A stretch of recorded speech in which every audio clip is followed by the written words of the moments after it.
C'est toujours un réel plaisir, mesdames et messieurs, d'être parmi vous dans cette nouvelle édition. Bonsoir et bienvenue. Parlons tout de suite d'infrastructures pour commencer, où la BADEA, ou la Banque arabe pour le développement en Afrique, réaffirme son engagement auprès de Madagascar. Elle octroie aussi une subvention de 1,5 million de dollars pour finaliser les études liées à l'autoroute en construction et prévoit également un prêt de 80 millions de dollars pour poursuivre les travaux. La banque accompagne aussi le pays dans la réalisation de grands ouvrages dans les flyovers tant attendus. Les détails. 4 projets majeurs sont actuellement financés par la BADEA. Parmi eux, la réhabilitation de la RN5 reliant Soneranivung à Ivuibé pour un montant de plus de 116 millions de dollars, ainsi que la construction du pont de Manguki. Mais les infrastructures les plus attendues restent les 2 flyovers d'Anozat et de Maki, des projets de désengorgement de la capitale financés respectivement à hauteur de 25,2 et de 28 millions de dollars. Le flyover Maki a déjà reçu l'approbation de la BADEA. Dans les prochaines semaines, l'État lancera l'appel d'offres. Et au-delà de ces ouvrages, l'accompagnement de la BADEA pour l'autoroute va se poursuivre. Présent à Madagascar à l'occasion du 45e sommet de la SADC, le nouveau président de la BADEA, Abdullah Al-Moussaïbé, a rencontré la ministre de l'Économie et des Finances. L'occasion de réaffirmer le partenariat solide entre la banque et Madagascar. Et puis, le téléphérique a enregistré un grand succès durant ses 4 premiers jours d'exploitation, selon le secrétaire d'État chargé de la nouvelle ville et de l'habitat. Il a tenu à rassurer qu'il n'y a aucune inquiétude à avoir pour ce nouveau mode de transport. Par ailleurs, le téléphérique sera fermé demain pour une opération de maintenance générale qui aurait normalement dû se faire dimanche. Les cabines reprendront du service vendredi et samedi. Radraman Zatouf sur les images de Kevin Ravounersan. Le nombre de passagers ayant utilisé le téléphérique pendant ces 4 premiers jours a largement dépassé les prévisions. Alors que l'on estimait à environ 5000 le nombre de tickets vendus par jour, les chiffres réels sont bien au-dessus de cette estimation, selon le rapport du secrétaire d'État chargé des nouvelles villes et de l'habitat. Ce succès s'explique aussi par la confiance des usagers. Aucune appréhension particulière n'a été relevée auprès du public pour l'utilisation de ce nouveau moyen de transport. Et avant toute chose, Monsieur le Ministre, je voulais vous remercier pour la confiance que vous avez accordée à notre groupement pour la réalisation de ce merveilleux projet. Et surtout remercier les habitants de Madagascar et de Tananarive qui nous font confiance et qui viennent nous voir très régulièrement. On a le bonheur d'avoir des cabines complètes et de voir votre bonheur à bord de nos cabines et au niveau de nos stations. Et je vous avouerai aussi que je suis très agréablement surprise parce que très souvent, quand on arrive avec ce type de transport qui est nouveau, parfois les usagers peuvent avoir peur et on ne le ressent pas ici. On ressent votre confiance et on ressent votre bonheur d'être avec nous à bord. Et avant toute chose, je vous remercie. Concernant les arrêts, il faut bien distinguer 2 cas. Il y a d'abord les arrêts prévus pour la maintenance générale, et puis il peut y avoir des arrêts de quelques secondes, voire de quelques minutes, pour différentes raisons.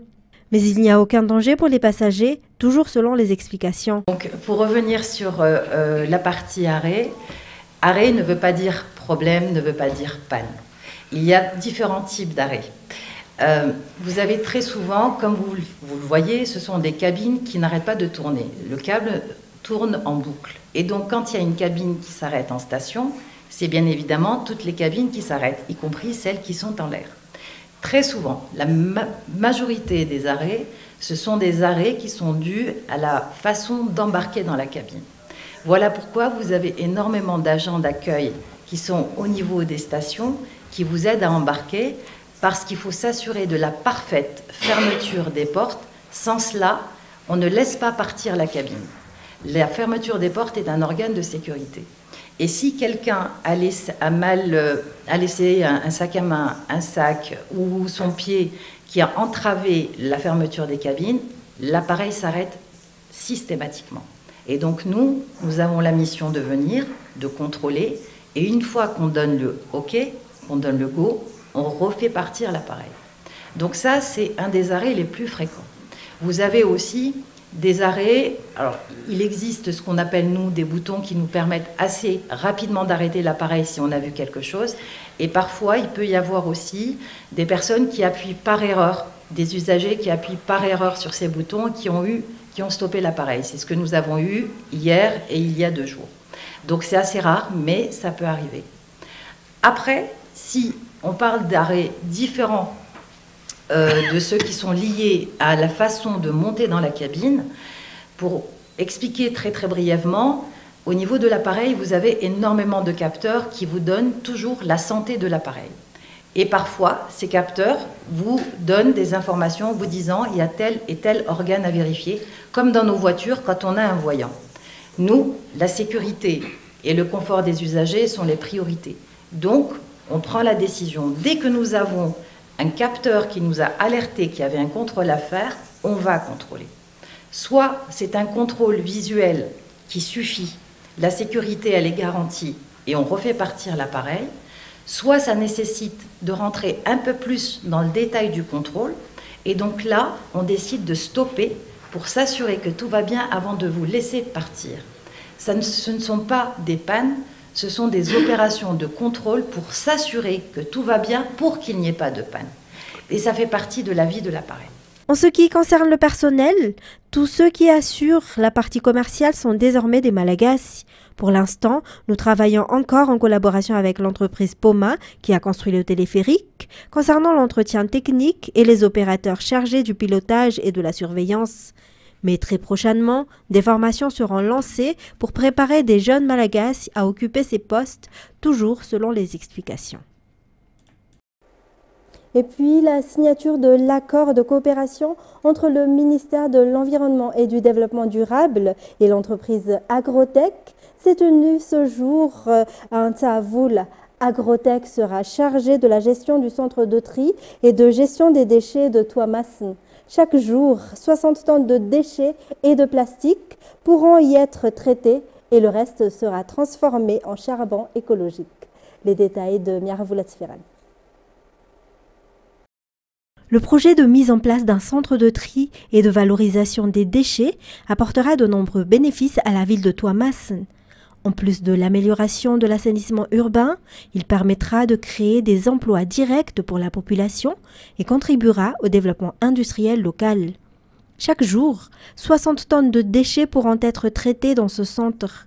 Les déchets agricoles seront transformés en engrais, les déchets plastiques en matériaux pour la construction et le reste en charbon écologique utilisé comme alternative au charbon de bois ou bois de chauffe. Le centre de tri et de gestion des déchets servira également à l'éducation environnementale afin d'inciter chacun à assumer ses responsabilités dans le maintien de l'assainissement, notamment à travers le tri des différents types de déchets traités dans ce centre. La mise en œuvre de ce projet, qui vient d'être signé aujourd'hui, s'inscrit dans le cadre du deuxième pilier défini par le président de la République pour promouvoir l'assainissement, l'industrie et l'éducation environnementale pour la population, a déclaré le ministre de l'Environnement, Max Andonirin-Lafontaine. L'entreprise Ravnal Airport assure plus de 85% des trafics aériens à Madagascar, selon sa directrice commerciale et marketing, lors de la semaine de l'industrialisation de la SADC.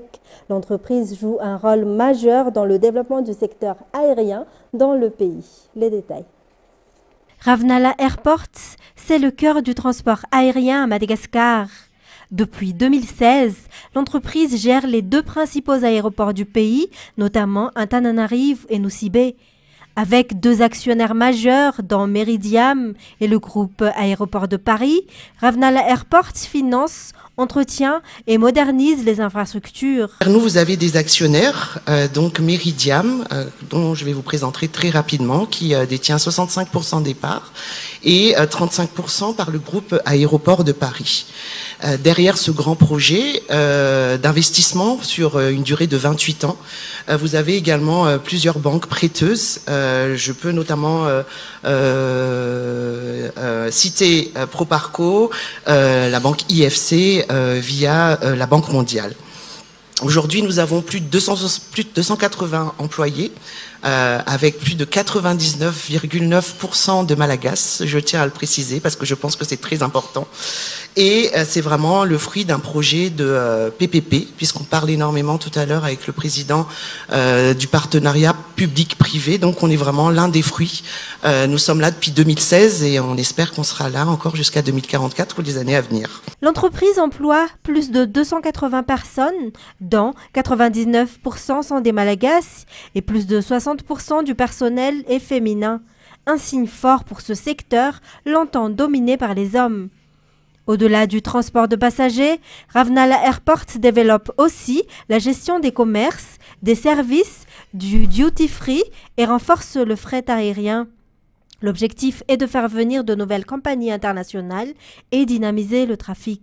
Énormément avec les communes environnantes de l'aéroport, donc tous les bénéfices qu'on puisse faire, que ce soit en termes d'RSE, que ce soit aussi en termes de transfert de savoir. Donc nous travaillons énormément avec les localités qui se trouvent aux environs de Nosy-Be et également d'Antananarivo.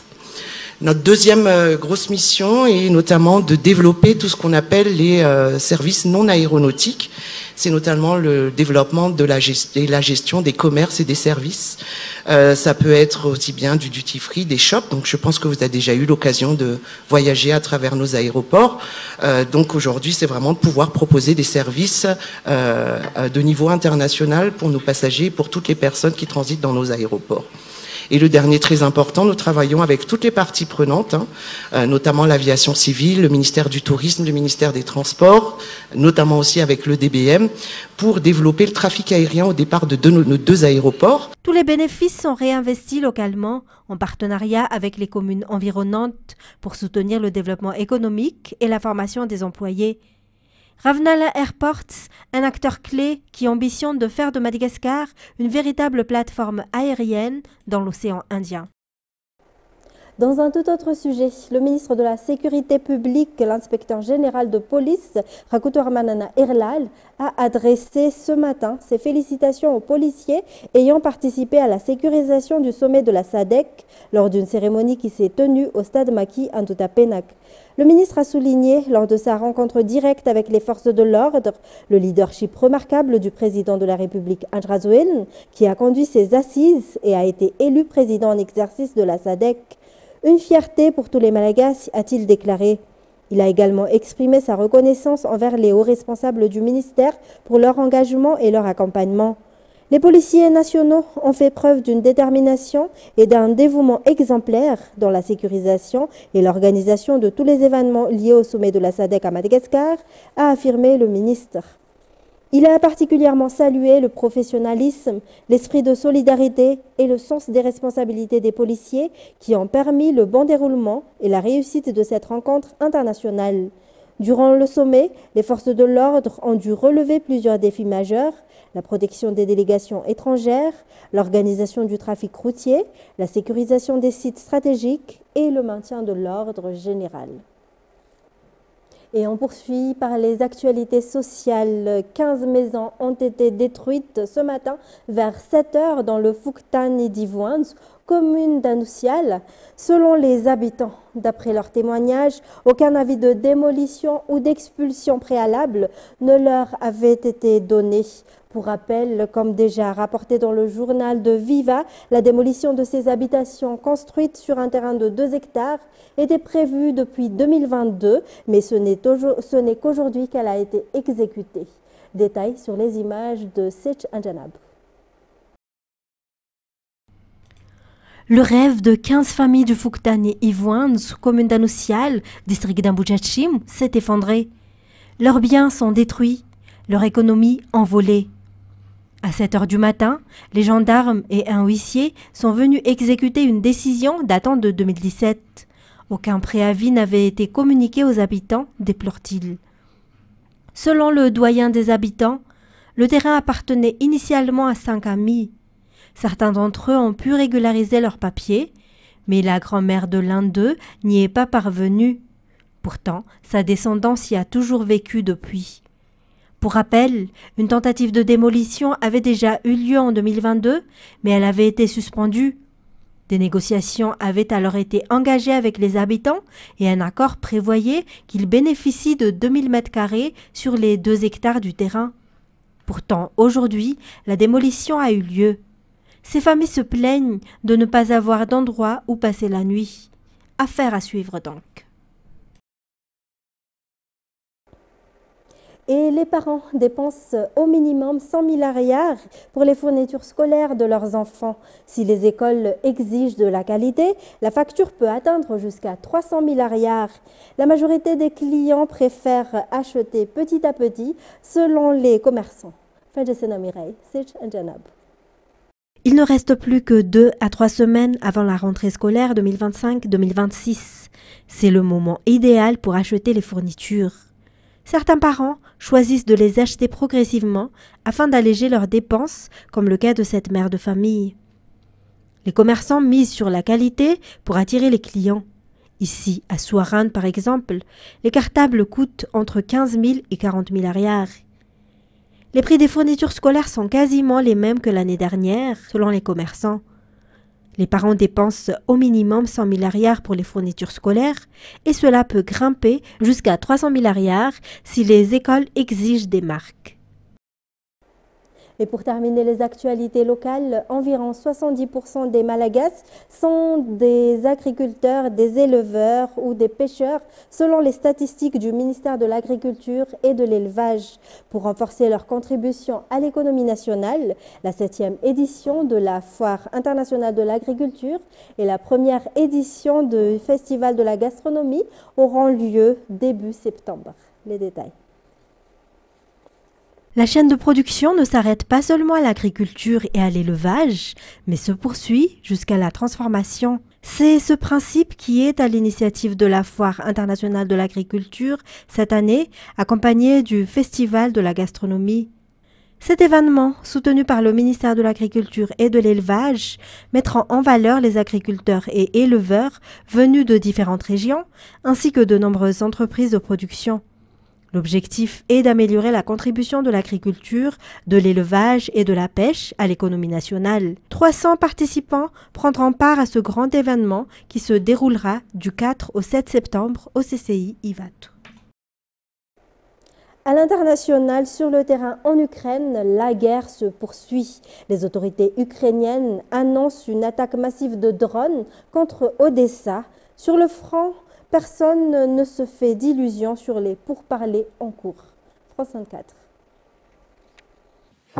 Le rendez-vous est fixé dans ce sous-bois. Passez par là.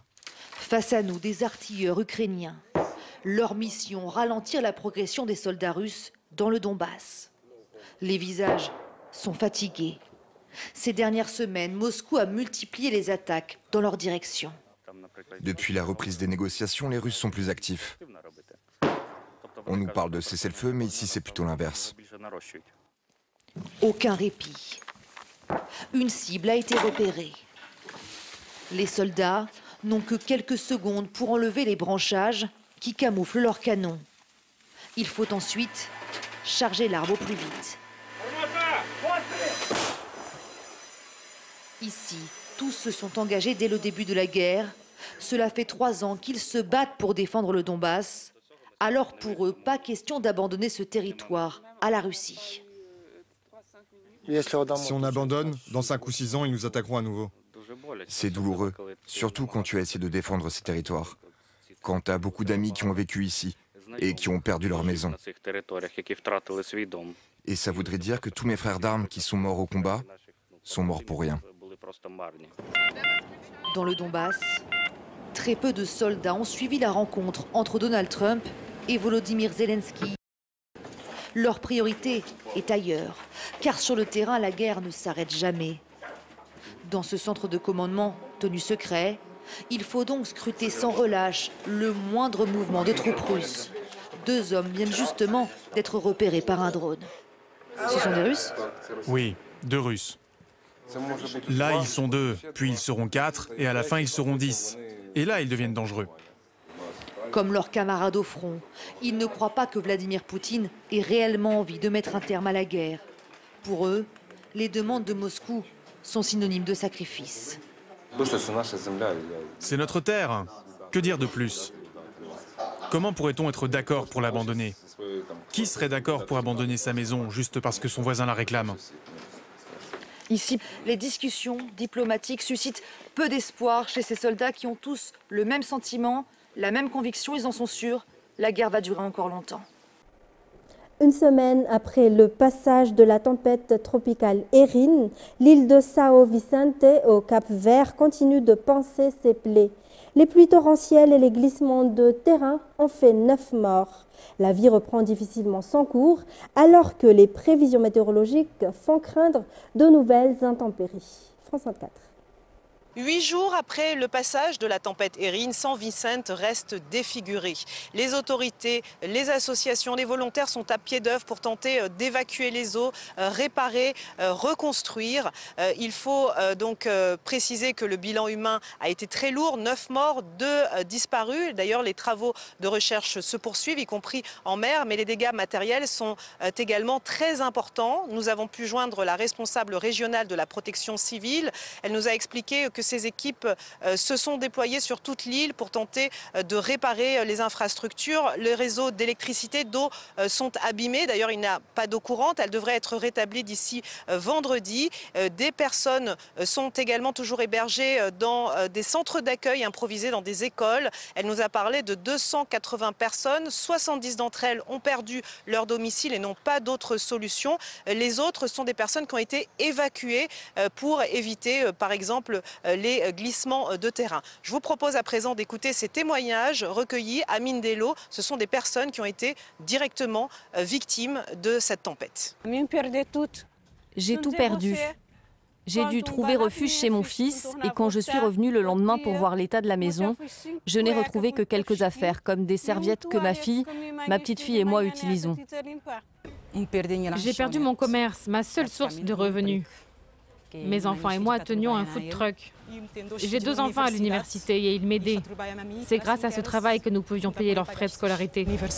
Les prévisions météorologiques prévoient le passage d'une nouvelle onde tropicale à partir de vendredi, notamment à côté de São Vicente, ce qui fait craindre évidemment de nouvelles intempéries aux 85 000 habitants de l'île. La prudence reste donc de mise. La protection civile nous a ainsi expliqué que les personnes qui avaient été évacuées le 11 août resteront dans les abris provisoires juste après le passage de cette nouvelle onde tropicale. Pour terminer, au Sénégal, la vigilance est extrême à Matam, dans le nord-est du pays. Le fleuve Sénégal menace d'inonder des centaines de villages. Le niveau de l'eau ne cesse de monter en raison des fortes pluies enregistrées ces dernières semaines. France 24.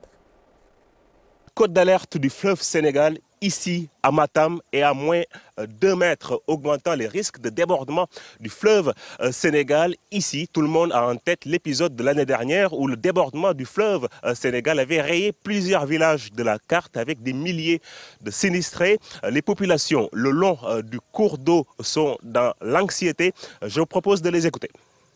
Voilà comment ça se passe dans cette zone. On est inquiet. Chaque matin, même le soir, tu es là avec ta famille, tu es inquiet. Parce qu'on ne sait pas. Ça peut arriver à tout moment, comme l'année dernière. Et ça menace les habitations, ça menace les champs, ça menace tout. Regardez les visu de village. Ils ont tout perdu. Mais on n'a pas de choix. On n'a pas de choix. On est obligé de rester. Parce qu'on n'est pas de l'endroit que là on va aller.